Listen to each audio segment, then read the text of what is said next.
छत्रपती शिवाजी महाराज की जय शिवाजी। आजच्या आपल्या प्रचार सभेच्या निमित्तानं उपस्थित असणारे आपले नेते माजी आमदार आदरणीय आनंदरावजी नाना, कार्यक्रमाला उपस्थित आपले नेते मलकापूर नगरीचे लोकप्रिय उपनगराध्यक्ष आदरणीय मनोहर भाऊ, कार्यक्रमाच्या निमित्तानं उपस्थित असणारे आपल्या मलकापूर नगरीचे नगराध्यक्ष आदरणीय तेजसजी, कार्यक्रमाला उपस्थित असणाऱ्या वारुंजी जिल्हा परिषद गटाच्या भारतीय जनता पार्टीच्या उमेदवार आदरणीय दीपालीताई, कार्यक्रमाला ज्यांच्या प्रचाराच्या निमित्तानं आपण हा कार्यक्रम आयोजित केलेला आहे ते आपले भारतीय जनता पार्टीचे पंचायत समितीचे उमेदवार आदर्श सरपंच आदरणीय नरेंद्र दादा, मोठ्या संख्येनं उपस्थित असणाऱ्या माझ्या माता भगिनी, तरुण मित्र, ज्येष्ठ नागरिक, भारतीय जनता पार्टीचे सगळे हितचिंतक आणि पत्रकार बांधवांनी, मी दिलगिरी व्यक्त करतो की कार्यक्रमाला यायला मला थोडासा उशीर झाला, पण जिल्हाध्यक्ष या नात्याने तांबवे जिल्हा परिषद गटाची देखील बैठक आज आयोजित करण्यात आली होती आणि येळगाव जिल्हा परिषद मतदारसंघामध्ये 3 सभांचे कार्यक्रम होते, ते संपून मला या कार्यक्रमाला उपस्थित राहायचं होतं।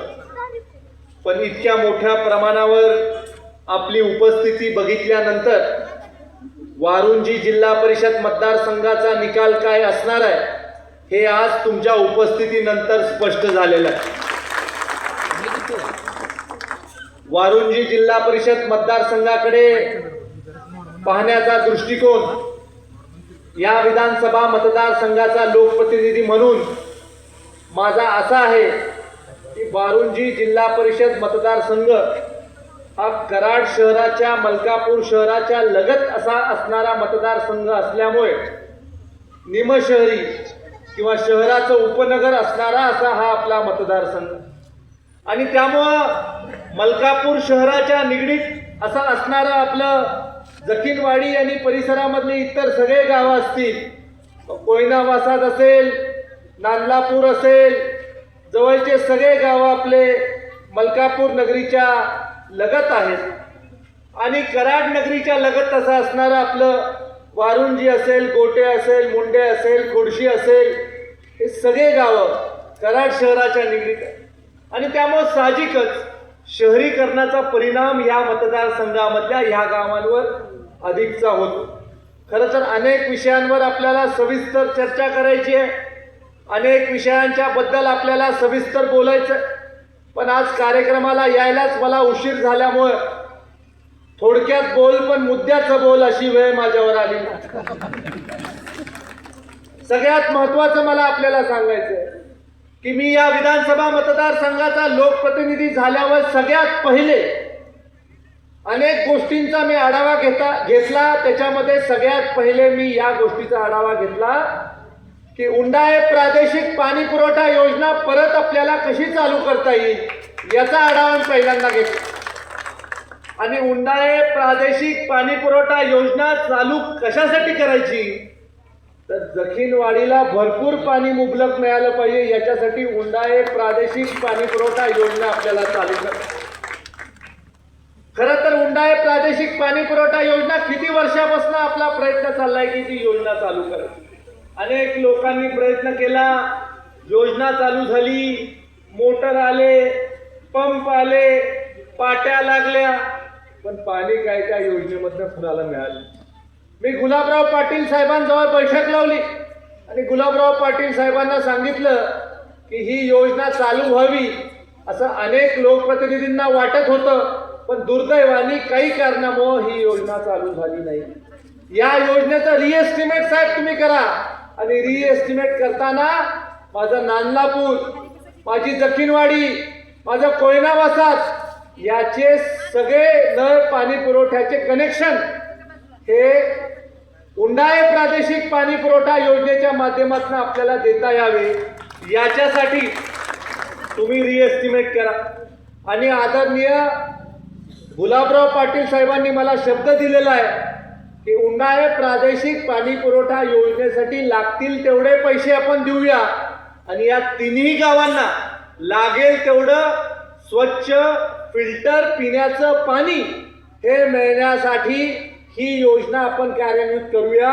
आणि त्यामुळं पहिला टप्पा आपण केलेला आहे की मागणी केलेली आहे, मंत्री महोदयांची मानसिकता झालेली आहे आणि राज्याचे प्रमुख आदरणीय देवाभाऊंना आपण सांगितलेलं आहे की देवाभाऊ याच्यासाठी आपल्याला अधिकचा निधी या योजनेसाठी द्यावा लागणार आहे.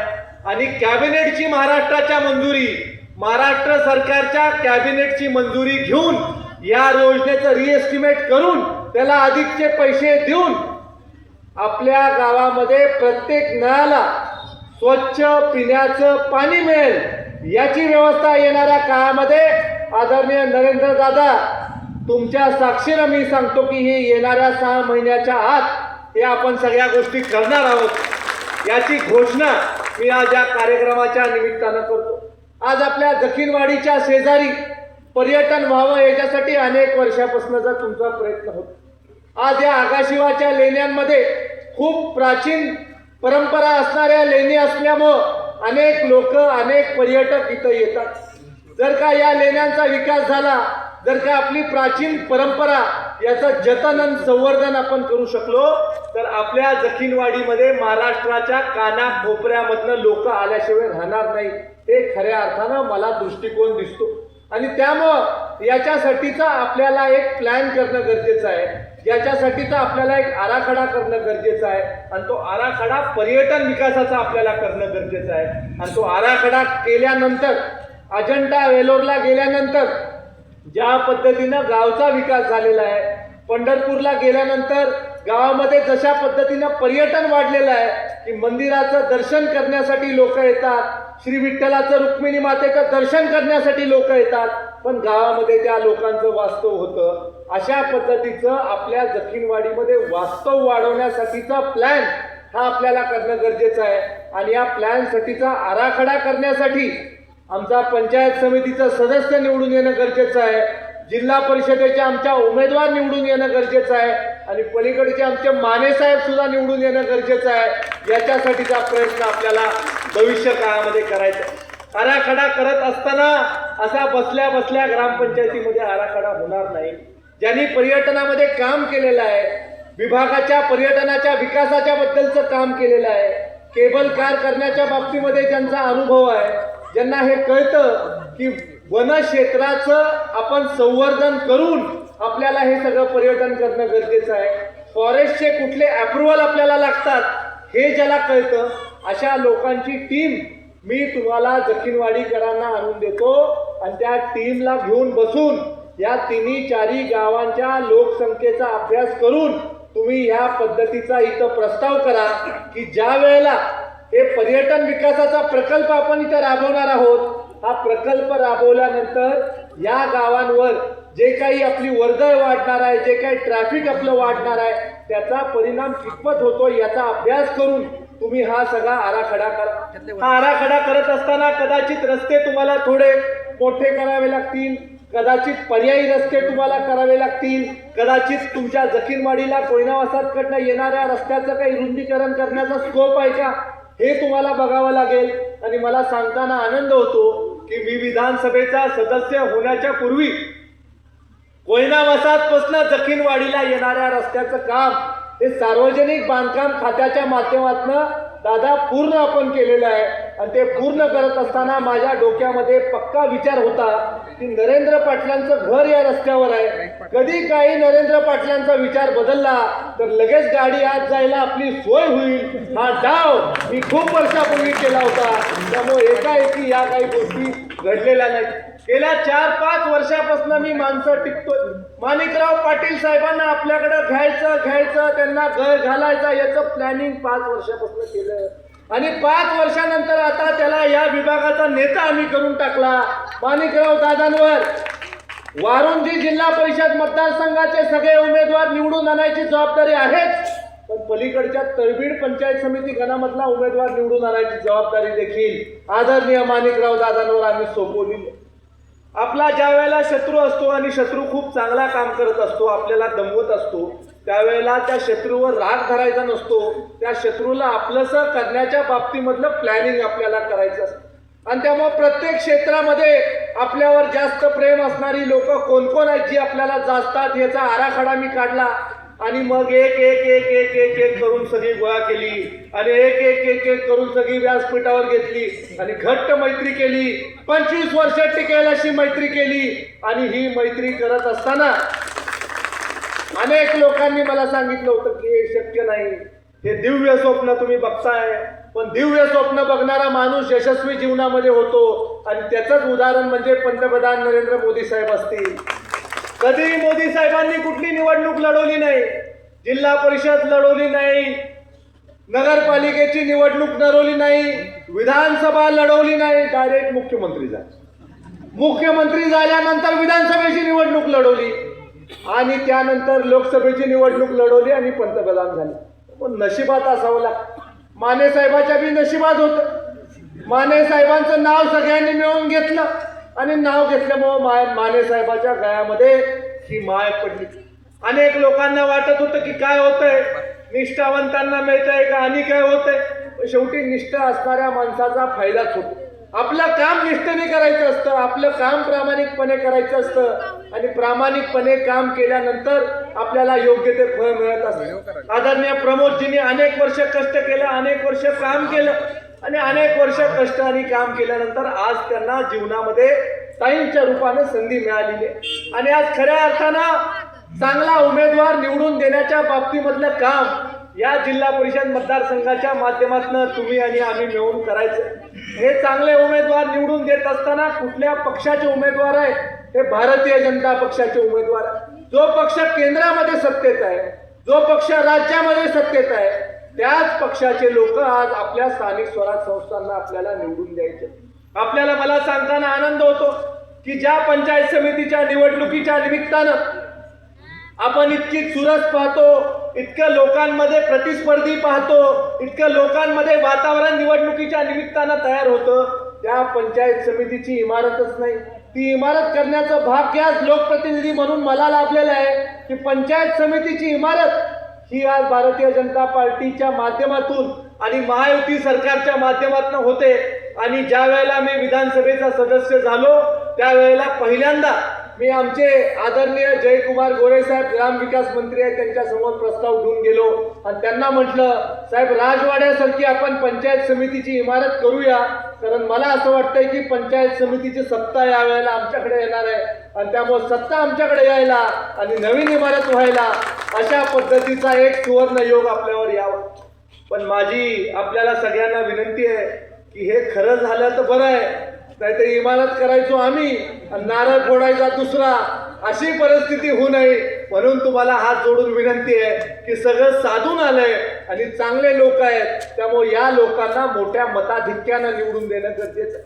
या कोयना वसाहत पंचायत समिती गणामधलं जे आघाडी आपल्याला मिळणार आहे त्या आघाडीचा उपयोग आपल्या जिल्हा परिषदेसाठी होणार आहे. हा हक्काचा आपला मतदारसंघ आहे. या मतदारसंघामध्ये मोठ्या पद्धतीने कामं आपण केलेली आहेत. कोयना वसाहत असेल, जखीनवाडी असेल, या गावावर आतोनात प्रेम 3 पिढ्या आपण करत चाललेलो आहे. 3 पिढ्या आपण यांच्यावर प्रेम केलेलं आहे. आणि आज या निवडणुकीच्या निमित्तानं मी आपल्याला सांगू इच्छितो, एक महत्वाची गोष्ट आपल्याला सांगू इच्छितो की आदरणीय सुरेश बाबांची माझी चर्चा झालेली आहे की आज जखीनवाडीला गेल्यानंतर जखीनवाडीकरांना काहीतरी विशेष आपण दिलं पाहिजे आणि ते देण्याच्यासाठी आज खऱ्या अर्थानं या सभेच्या निमित्तानंचा योग आलेला आहे. मी आज इथं घोषित करतो की या जखीनवाडीला आम्ही दत्तक घेत आहोत. हे देखील या कार्यक्रमाच्या निमित्तानं जखीनवाडीकरांनी मागायचं, नांदलापूरकरांनी मागायचं, कोयना वसाहतकरांनी मागायचं, दोंडेवाडीकरांनी मागायचं. जे मागाल ते तुम्हाला देण्याच्या बाबतीमधला शब्द या कार्यक्रमाच्या निमित्तानं मी तुम्हाला सगळ्यांना देतो. माझ्या घड्याळामध्ये 10 वाजलेले आणि माझं घड्याळ बंद झाले. आणि त्यामुळे याच्यानंतर जे घडेल याला संयोजक जबाबदार राहतील, माझा त्याचा काही संबंध नाही. याची नोंद कृपया आपण सगळ्यांनी घ्यावी. आणि जर का आपण या विधानसभा मतदारसंघाचे लोकप्रतिनिधी असताना दोन गोष्टी योग्य सांगू शकलो नाही तर ते योग्य नाही असं मला वाटतंय. आणि त्यामुळे या गोष्टीची विशेष नोंद प्रशासनाने देखील घ्यावी. आज माझ्या माता भगिनी मोठ्या प्रमाणावर इथं उपस्थित आहे.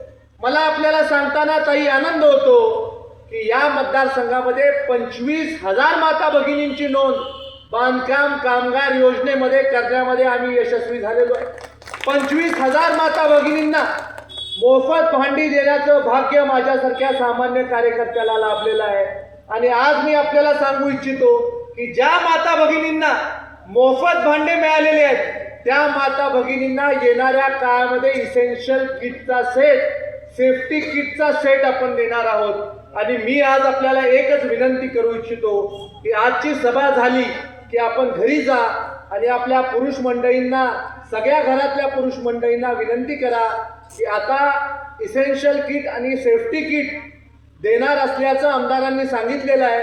आणि एक किट 45 किलोचं आहे. त्यामुळे घरातल्या सगळ्या पुरुष मंडळींना थोडी तयारी करायला सांगा. ते उचलायसाठी त्यांना बोलवावं तुम्हाला लागेल. आणि लवकरच त्यांना सगळ्यांना मी योग्य ठिकाणी बोलवीन आणि ते उचलून आपल्या घरापर्यंत, माता भगिनींपर्यंत पोहोचवण्याची जबाबदारी घरामधल्या सगळ्या पुरुष मंडळींना, ताई मंडळींनी द्यायची आहे.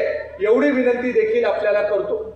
इतक्या जोरात आपण ती योजना राबवली की आपले जे मंत्री आहेत आदरणीय आकाश फुंडकर साहेब, त्यांनी मला सभागृहामध्ये खुणवलं, मला 2 मिनिटं बाहेर बोलवलं आणि त्यांनी मला म्हटलं की तुमची जी टीम आहे ती माझ्या मतदारसंघात पाठवून द्या. आणि आपली कराड दक्षिणची टीम मी त्यांच्या मतदारसंघामध्ये पाठवून दिली. तर त्यांनी सुद्धा त्यांना कशी नोंद करायची हे समजून दिलं. हातोनात कष्ट आमच्या टीमनी केलं. प्रत्येक माणसापर्यंत गेले, प्रत्येक माता भगिनीपर्यंत गेले, कागदपत्र गोळा केले, फोटो गोळा केले, फॉर्म घेतले आणि रजिस्ट्रेशन करून तुम्हाला कार्ड दिले. हे कार्ड दिल्यानंतर आपण या सगळ्या गोष्टी तर देतोच, पण त्याबरोबर आपली जी 7वी पर्यंत मुलं मुली शिकतात त्यांना 2,500 रुपयाची शिष्यवृत्ती मिळते. 7वी पासून 10वी पर्यंत मुलं मुली शिकतात त्यांना 5,000 रुपयाची शिष्यवृत्ती मिळते. 12वी पास झाल्यानंतर आपले जे मुलं असतात त्यांना 10,000पासून 2 लाखापर्यंत ज्या कोर्सला ॲडमिशन घेता, मेडिकल कॉलेजला ॲडमिशन घेतलं, इंजिनिअरिंगला घेतलं, मॅनेजमेंटला घेतलं तर कोर्सप्रमाणे तुम्हाला ती शिष्यवृत्ती मिळते. आणि महत्त्वाचं आपल्याला सांगू इच्छितो की ही सगळी योजना ही मोफत योजना आहे. या योजनेसाठी कोणालाही 2 रुपये आपण द्यायचे नाहीत. जोपर्यंत या विधानसभा मतदारसंघाचा मी आमदार आहे तो पण फुकट पॅटर्न आहे. जे काही राज्यामधलं आहे ते फुकट आपल्यापर्यंत आलं पाहिजे. आमची सोलरची योजना आहे, पंतप्रधान सूर्य घर योजना. काय योजना आहे तर एका घरावर 3 किलोवॉट पर्यंत आपण सोलर लावायचं. त्या सोलरची किंमत 1,05,000 रुपये आहे. 1,05,000 रुपयेपैकी 78,000 रुपये तुम्हाला सबसिडी मिळणार.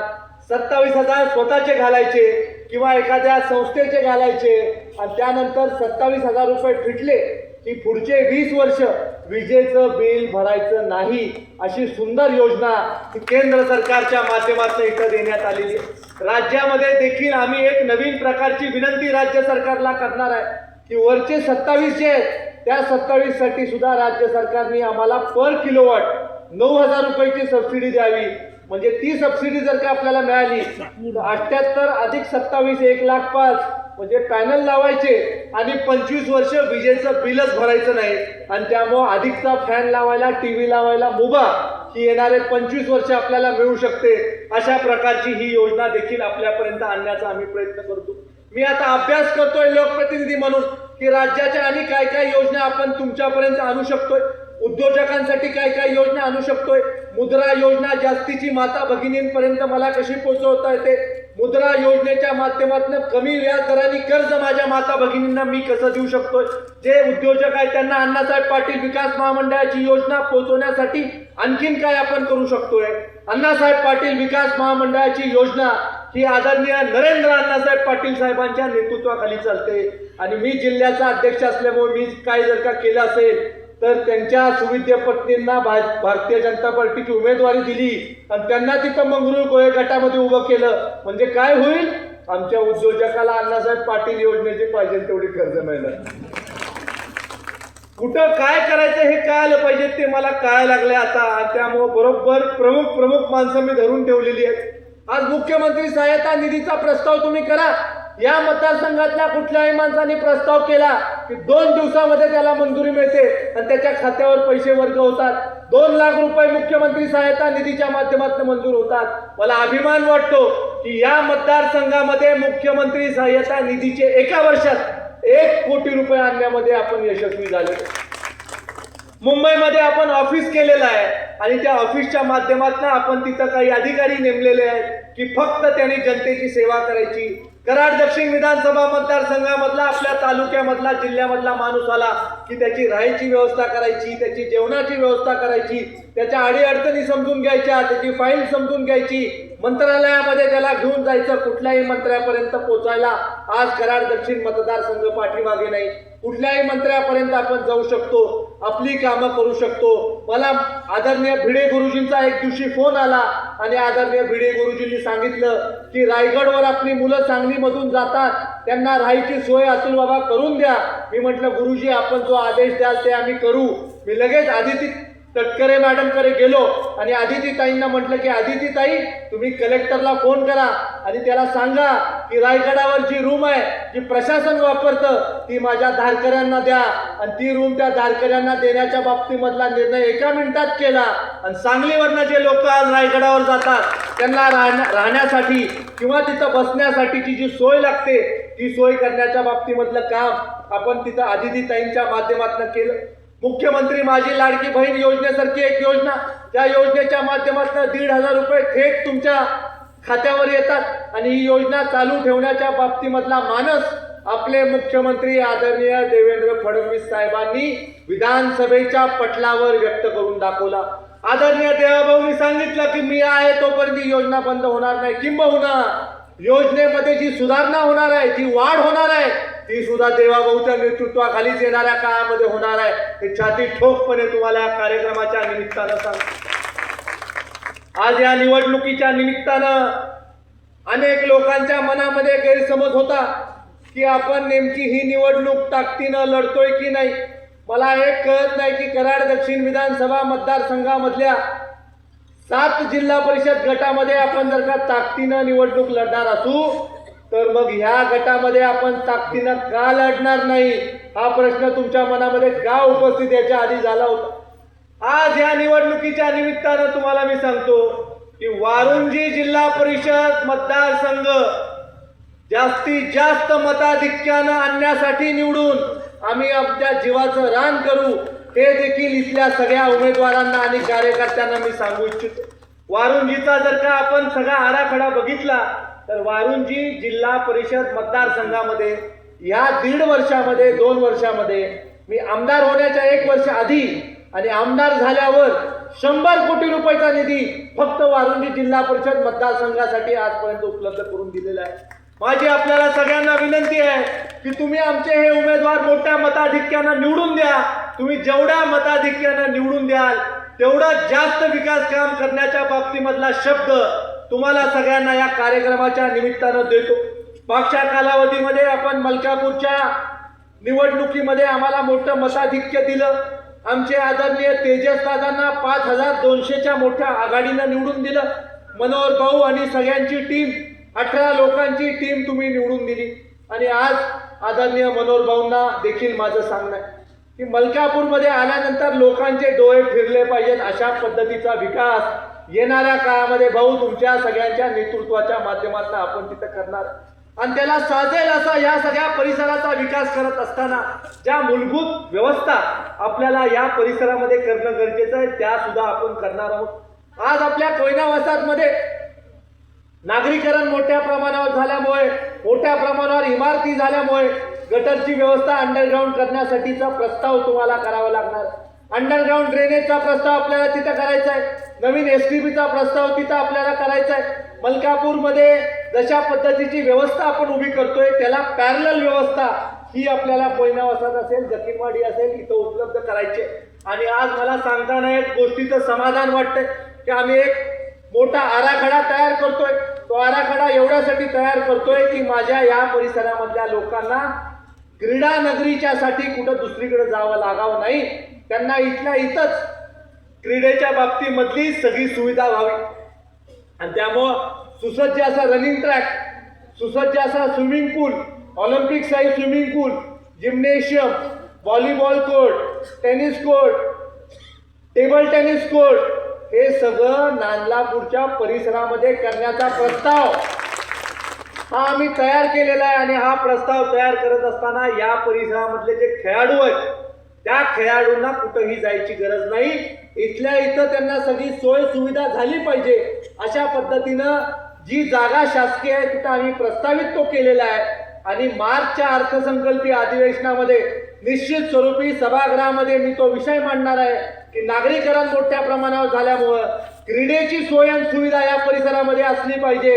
आणि म्हणून नांदलापूरला 50 कोटी रुपयाचा आम्ही एक प्रस्तावित केलेला जो क्रीडा संकुलाचा प्रकल्प आहे त्याला मान्यता राज्य सरकारने दिली पाहिजे, याच्यासाठीचा प्रयत्न आम्ही भविष्य काळामध्ये करणार आहे.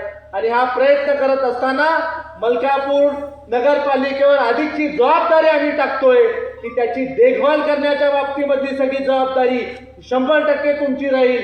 आणि चांगल्या पद्धतीने देखभाल करून ती सुविधा ही सगळ्यांसाठी उपलब्ध करून देण्यासाठीचा प्रयत्न देखील आपण भविष्य काळामध्ये करूया. या मतदारसंघामध्ये अत्यंत चांगल्या प्रकारचं वातावरण आहे. विधानसभेच्या निवडणुकीच्या निमित्तानं 3,500 मताचं मताधिक्य मला तुम्ही सगळ्यांनी दिलं होतं. आणि आता तर आपल्यामध्ये मोठी ॲडिशन झालेली आहे, आपल्यामध्ये मोठ्या प्रमाणावर लोक आलेली आहेत. जे लोक आपल्याबरोबर मागच्या काळामध्ये नव्हते ते सगळे लोक सुद्धा आपण आपल्याबरोबर घेतलेले आहेत. त्यामुळे ही आघाडी आपल्याला 5,000पेक्षा अधिक कशी करता येईल याच्यासाठीचा आपल्याला प्रयत्न करायचा आहे. आणि हा प्रयत्न करत असताना सगळ्यांनी आपण एक संघ राहायचं आहे, कुठल्याही भूल तापांना आपण बळी पडायचं नाही. आपण फक्त एक गोष्ट स्पष्ट आपल्या मनामध्ये ठेवा, केंद्रामध्ये मोदीजींचं सरकार भारतीय जनता पार्टीचं, राज्यामध्ये सरकार देवेंद्रजींचं भारतीय जनता पार्टीचं, तुमचा लोकप्रतिनिधी भारतीय जनता पार्टीचा, 2-2 मंत्री भारतीय जनता पार्टीचे. आणि मग रस्ता चुकून दुसरीकडे जाऊन आपल्याला काय मिळणार याचा आपण सगळ्यांनी विचार करायचा आहे. ज्या लोकांनी काँग्रेस पक्ष संपवण्याच्या बाबतीमधलं काम केलेलं आहे त्यांना जर का वाटत असेल की मी काँग्रेस पक्ष संपवतो आणि काँग्रेस पक्षाचं बलिदान करून मला काहीतरी या मतदारसंघामध्ये लाभेल, तर त्यांना या मतदारसंघामध्ये हाताला काही लागणार नाही. काँग्रेस पक्षाच्या लोकांना सुद्धा भविष्य हे कमळाकडेच आहे. आणि त्यामुळे काँग्रेस पक्षाचे सुद्धा जे उरले सुरलेले लोक असतील त्या लोकांना योग्य मार्ग दाखवा, जे जुने जाणते असतील त्यांना योग्य मार्ग दाखवा, कमळाकडे आणा. आणि आज सांगताना आनंद होतो की येळगाव जिल्हा परिषद मतदारसंघामध्ये देखील राष्ट्रवादी काँग्रेस पक्षाचे नेते आदरणीय राजाभाऊ पाटील उंडाळकर यांना देखील आपण भारतीय जनता पार्टीकडनं पुरस्कृत केलेला आहे. आणि त्यामुळं तिथल्या देखील नेत्यांना बाहेर फिरायला वेळ उरेल असं मला वाटत नाही. तिथं सुद्धा मोठी लढाई आता होणार आहे.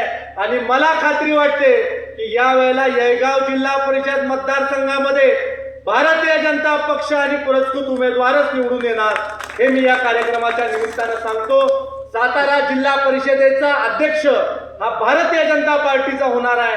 आणि याच्यामध्ये आपण योग्य ते योगदान द्यावं, आपला खारीचा वाटा आपण पूर्ण करावा एवढं या कार्यक्रमाच्या निमित्तानं सांगून आपले आदरणीय नरेंद्रदादा पाटील साहेब आहेत यांना सुद्धा खूप खूप शुभेच्छा देऊन, दीपालीताईंना खूप खूप शुभेच्छा देऊन, संतोष माने साहेबांना शुभेच्छा देऊन येणाऱ्या 5 तारखेला फक्त कमळाचा विचार आपण करावा एवढं तुम्हाला सांगून थांबतो. जय हिंद, जय महाराष्ट्र. धन्यवाद.